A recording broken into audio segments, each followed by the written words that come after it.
वरळीमधल्या Saint raises हॉटेलमध्ये भाजप आणि ठाकरेंच्या शिवसेनेमध्ये राडा झाला। युनियनचा बोर्ड लावण्यावरून कार्यकर्ते भिडले।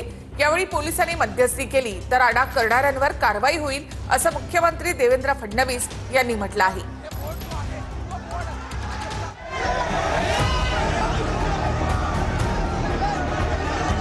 वरळीतल्या सेंट रेजेस हॉटेलमध्ये भाजप आणि ठाकरेंच्या शिवसेनेत जोरदार राडा झाला।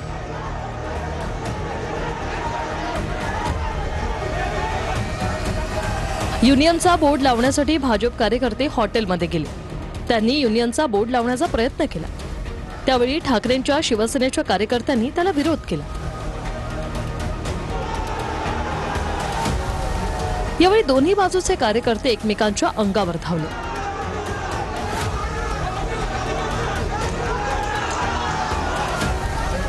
एकमेकांच्या अंगावर बोर्ड भिरकवण्याचा प्रयत्न झाला।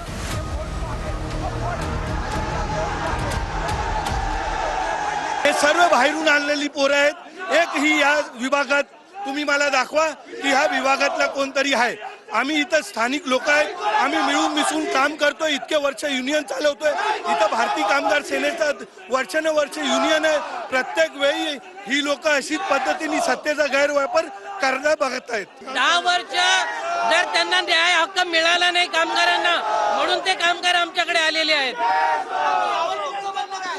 आम्हाला कामगारांच्या बाजूने उभा राहायचंय। आम्ही बोट टोकून जाणार, आमच्या कार्यालयाचा बोट टोकणार।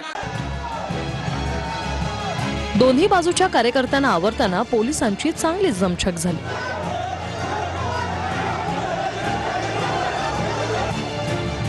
बऱ्याच प्रयत्नानंतर पोलिसांनी कार्यकर्त्यांना बाहेर काढलं।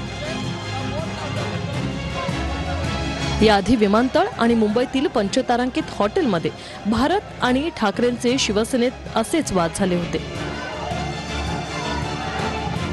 वांद्र्यातल्या ताजलँड्स अँड हॉटेलमध्येही भाजप आणि ठाकरेंचे शिवसैनिक आमने सामने आले होते। तसाच वाद आता वरळीच्या सेंट रेजेस हॉटेलमध्येही पाहायला मिळालाय।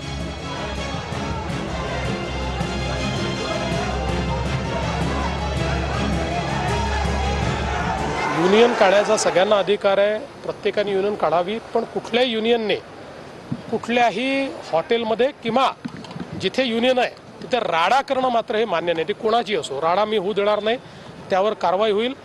युनियन कशाकरता काढायची तर कामगारांच्या हिताकरता काढायची, पण त्या ठिकाणी जर आस्थापना बंद करणे, तिथे राडा करणे असं होत असेल तर त्याच्यावर कारवाई होईल। जिकडे जिकडे भारतीय कामगार सेनेची संघटना आहे, काही मोजके लोकांना हाताशी धरून घेऊन भारतीय जनता पार्टीची काही संघटनेची लोक शिरकाव करण्याचा प्रयत्न करत आहेत। भारतीय जनता पक्ष हा राजकीय पक्ष, काही कामगार संघटना नाही आहे। आणि कामगार संघटना असेल तर त्याच्यात काही सदस्य असले पाहिजे, तरच तिथं फलक लावता येतो।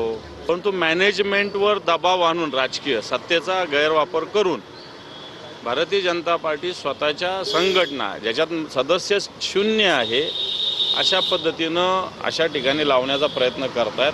रशियाचे राष्ट्राध्यक्ष पुतीन आणि पंतप्रधान मोदींच्या द्विपक्षीय चर्चेमध्ये रशिया आणि भारतामध्ये महत्त्वाचे करार झाले। रशिया भारताला तेल पुरवत राहणार असं पुतीन यांनी म्हटलं।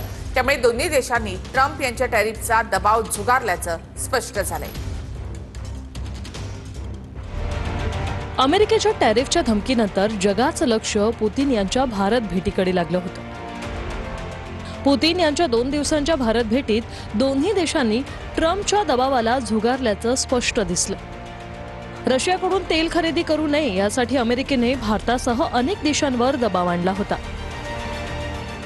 मात्र पुतीन यांच्या भारत भेटीत रशिया भारताला तेल पुरवत राहणार असल्याचं पुतीन यांनी स्पष्ट केलं। रशियाचे राष्ट्राध्यक्ष पुतीन यांच्या 2 दिवसांच्या भारत भेटी दरम्यान दोन्ही देशात महत्त्वाचे करार झाले।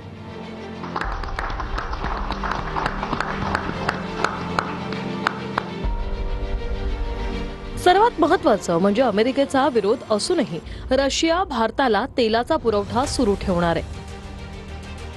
दोन्ही देशांमध्ये 2030 पर्यंत आर्थिक सहकार्याचं धोरण तयार करण्यात आलंय। भारतातल्या कुडुनकुलम अणुऊर्जा प्रकल्पाला रशिया इंधन पुरवत राहणार आहे। Russian rubles have been used to provide loans for large joint projects We are also seeing successful partnership in energy. Russia is a reliable supplier of oil, gas, coal, and everything that is required for the development of India's energy. Bharat Russian नागरिकांसाठी 30 दिवसांचा free tourist visa सुरू करणार आहे. दहशतवादाविरोधात Bharat Russia एकत्र असल्याचं या भेटीवेळी मोदींनी म्हटलंय. पुतीन यांच्यामुळे भारत रशिया संबंध मजबूत झाल्याचंही मोदी म्हणाले. या भेटीदरम्यान दोन्ही देशांमध्ये कोणते करार झाले ते बघूया. रशिया भारतात कोणते महत्वाचे करार? वैद्यकीय शिक्षण आणि आरोग्य सुविधा, युरिया निर्मिती, खाद्य सुरक्षा, जहाज बांधणी असे अनेक करार यावेळी झाले. संयुक्त पत्रकार परिषदेत भारत रशियाच्या संयुक्त निवेदनावेळी मोदींनी रशियासोबतची मैत्री ध्रुव तारासारखी असल्याचा उल्लेख केला. अनेक उतार चढ़ाव आए हैं. मानवता को अनेक चुनौतियों और संकटों से गुजरना पड़ा है और इन सब के बीच भी भारत रूस मित्रता एक ध्रुव तारे की तरह बनी रही है. परस्पर सम्मान और गहरे विश्वास पर टिके ये संबंध समय की हर कसौटी पर हमेशा खरे उतरे हैं. भारतात पुतीन यांचं स्वागत अत्यंत भव्य आणि परंपरागत भारतीय पद्धतीनं झालं.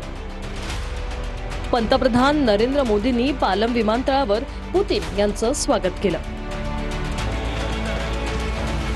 विमानतळावर पारंपरिक भारतीय नृत्य आणि सांस्कृतिक कार्यक्रमांचं आयोजन करण्यात आलं होतं. मोदी यांनी पुतीन यांना रशियन भाषेतील भगवद्गीता भेट दिली. पुतीन यांचं राष्ट्रपती भवनात राष्ट्रपती द्रौपदी मुर्मू यांनी स्वागत केलं.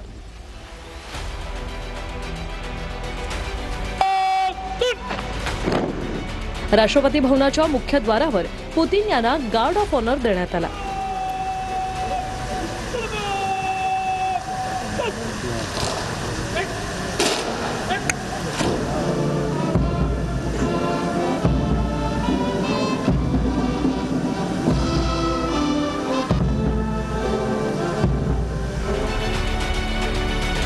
पुतीन यांनी राजघाटावर जात महात्मा गांधींना श्रद्धांजली अर्पण केली.